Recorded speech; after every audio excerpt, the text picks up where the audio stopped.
بسم اللہ الرحمن الرحیم۔ السلام علیکم ورحمۃ اللہ وبرکاتہ۔ قابل احترام عزیز دوستو،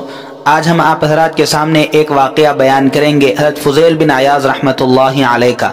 جو کہ اپنے زمانے کے ولایت و معرفت کے امام گزرے ہیں۔ اولیاء جہاں کی جماعت میں آفتاب و مہتاب کی طرح چمکنے والا یہ ولی اپنی ولایت و معرفت سے پہلے، جب تک خدا نے انہیں سچی سمجھ عطا نہیں کی تھی، اولیاء کاملین کی صف میں جب تک وہ شامل نہیں ہوئے تھے، پہلے آپ ڈاکوؤں کے سردار تھے، لٹیروں کی آپ سربراہی کیا کرتے تھے، چوری ڈکیٹی کرنے والوں کے آپ سردار تھے۔ صرف لوگ ان کا نام سنتے ہی ڈر جاتے تھے، کانپ جاتے تھے۔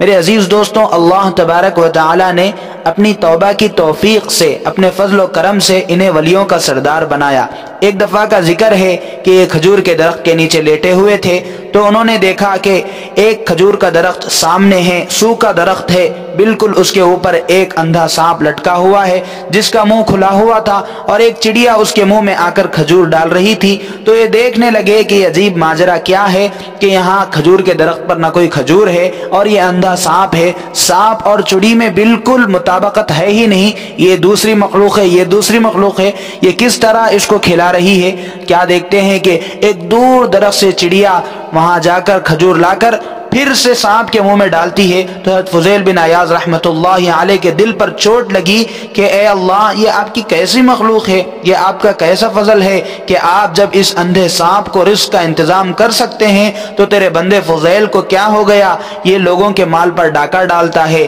یہ لوگوں کا رزق چھینتا ہے، چوری کرواتا ہے۔ میرے عزیز دوستوں، اچانک اسی رات فضیل بن عیاض رحمۃ اللہ علیہ کو ایک قافلے پر ڈاکہ ڈلوانا تھا۔ آپ جب وہاں پر پہنچے تو قافلے میں ایک اللہ کا ولی تھا جو قرآن مجید کی تلاوت کر رہا تھا اور یہ آیت پاک پڑھ رہا تھا کہ الم یأن للذین آمنوا ان تخشع قلوبهم لذکر اللہ، کیا ابھی وقت نہیں آیا کہ ایمان والوں کے دل اللہ کے ذکر کے سامنے، اللہ کے قرآن کے سامنے جھک جائے؟ ایمان والوں کا دل اللہ تبارک و تعالیٰ کے ذکر کی طرف میلان ہونے لگے، ایمان والوں کے دل اللہ تبارک و تعالیٰ کا نام سنتے ہی ڈرنے لگے کہ کیا ابھی ایسا وقت نہیں آ گیا؟ اچانک فضیل بن عیاض رحمۃ اللہ علیہ کا یہ سننا ہی تھا کہ چیخ پڑے اور ان کی زندگی میں ایک ٹرننگ پوائنٹ آیا اور وہ کہنے لگے کہ ربی قد آن، ربی قد آن، اے میرے پیارے اللہ وہ وقت آ گیا ہے، اے میرے پیارے اللہ وہ وقت آ گیا ہے۔ پھر آپ رحمۃ اللہ علیہ سچی دل کے ساتھ پکی توبہ کرنے لگے اور سارے قافلے والوں کو بلا کر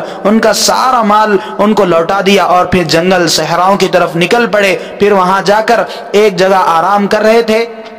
ایک قافلے والے وہاں سے گزر رہے اور آپس میں یہ گفتگو کر رہے تھے، وہ آپس میں بات چیت کر رہے تھے کہ ہم کو یہاں سے راستہ بدلنا ہے، اگر ہم یہاں سے اسی راستے پر آگے چلیں گے تو اس راستے پر فضیل بن عیاض رحمۃ اللہ علیہ کے کارندے بیٹھے ہوں گے، وہ ہمارے مال پر ڈاکہ ڈال دیں گے، اسی لیے ہم کو یہاں سے دوسرے راستے سے چلنا ہوگا تاکہ وہ راستہ لٹیروں سے جدا ہو۔ وہ سجدے میں گر گئے اور اللہ تبارک و تعالیٰ سے گریہ وزاری کرنے لگے کہ اے اللہ، میں نے آپ کے حبیب صلی اللہ علیہ وسلم کے فرامین میں سنا ہوں کہ جب بندہ توبہ کرتا ہے تو آپ سب چیزوں سے اس کے گناہوں کو، اس کے گناہوں کے نشانات کو مٹا دیتے ہیں اور اس کے گواہوں کو بھی مٹا دیتے ہیں۔ اے میرے پیارے اللہ، نام اعمال سے، زمین و آسمان سے، ساری چیزوں سے جب آپ گناہوں کو مٹا دیتے ہیں تو میرے اللہ یہ بندوں کے دلوں میں میرا گناہ کیوں کر بیٹھ گیا؟ میرے عزیز دوستوں، آسمان سے ندا آئی کہ آج کے بعد آپ کو کوئی ڈاکو نہیں کہے گا۔ قابل احترام عزیز دوستوں، ہم سوچے کہ ڈاکوؤں کو تو ذکر آتا ہے مگر اس تذکرے سے، اس ذکر سے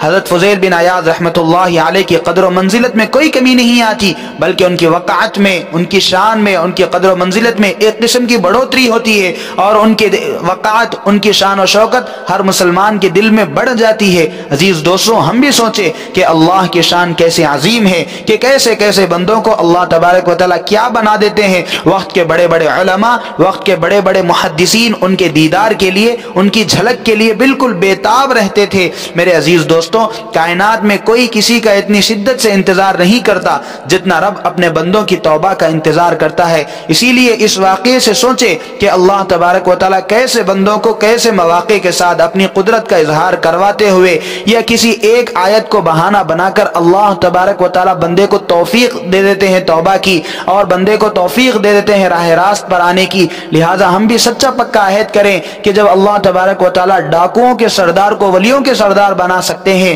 تو ہم بھی اپنے گناہوں پر نادم ہو کر ندامت کے ساتھ توبہ کریں گے تو اللہ تبارک و تعالیٰ ہمارے گناہوں کو معاف فرما کر ہم کو بھی اپنے اولیاء میں، ہم کو بھی اپنے دوستوں میں شامل کریں گے۔ اللہ تبارک و تعالیٰ سے دعا ہے کہ اللہ ہم کو سچی پکی توبہ کرنے کی توفیق عطا فرمائے۔